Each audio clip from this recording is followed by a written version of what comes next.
ฝนตกทุกคนตกแต่เช้าเลยนึ่งข้าวยังบ่สุกเถื่อกำลังนึ่งข้าวฝนตกส่วนบรรยากาศฝนตกทุกคนอยู่หน้าหืนครัวหน่อยใส่ข้าดีดักเลยเนี่ยไปทานผักเข้าอยู่วัดในหมู่บ้านเถื่อโอ้ภาพบรรยากาศทุ่งนาเจ้าน้อยเพิ่นก็มาไทยหน้าแล้วฝนตกตกกบห้องหลายอยู่แถวอนาหนองปานนี่นะบ่มีผู้ใดไปการภาพบรรยากาศดังไฟนึ่งข้าวเฝ้าต่อไฟตกหน่อยเสียขาดีดัก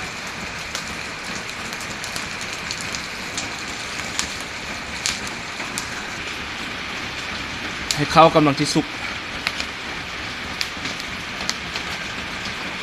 นึ่งข้าวสมบรรยากาศปีนี้นี่ฝนเต็มหัวปีนี่โอ้สงสัยน้ำที่ท่วมตึมละปี2022กันท่วมพอดีฮอดฮอดพื้นหืนขั่วนี่ปี2022น้ำท่วมเพราะนั่นพอดีขึ้นมาฮอดบนตีนหัวนี่สูงเลยนะประมาณ2 เมตรปลายเพราะว่าน้ำก่ออยู่นั่นฝนตกมามันอั้งขึ้นมาท่วมทงนาพี่เลยพอดี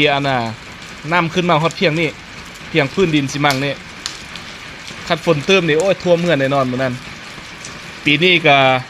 เป็นตายานอยู่ฝนตกตลอดแบบนี้นะสูงซ้ำนี้ก็ยังท่วมเบิ่งแม่ทุกคนเรื่องนี้ก็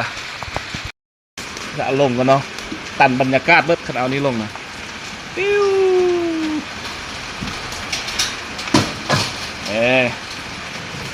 ยังแต่ป้องนั่น